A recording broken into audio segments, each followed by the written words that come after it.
Welcome back to the channel, colorful people.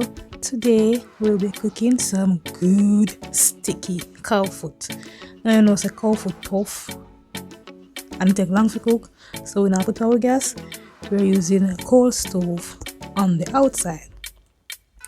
So you would have already had your cow foot seasoned from overnight, and we're gonna put it in the pressure pot to pressure. So add some browning to the water or some soy sauce to give it that dark color.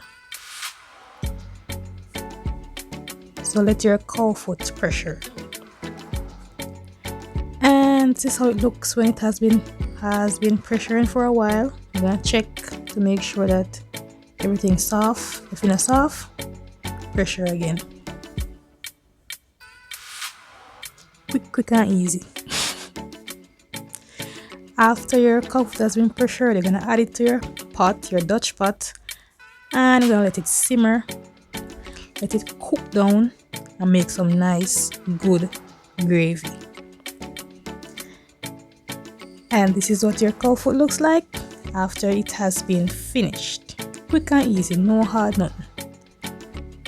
Thank you guys for watching.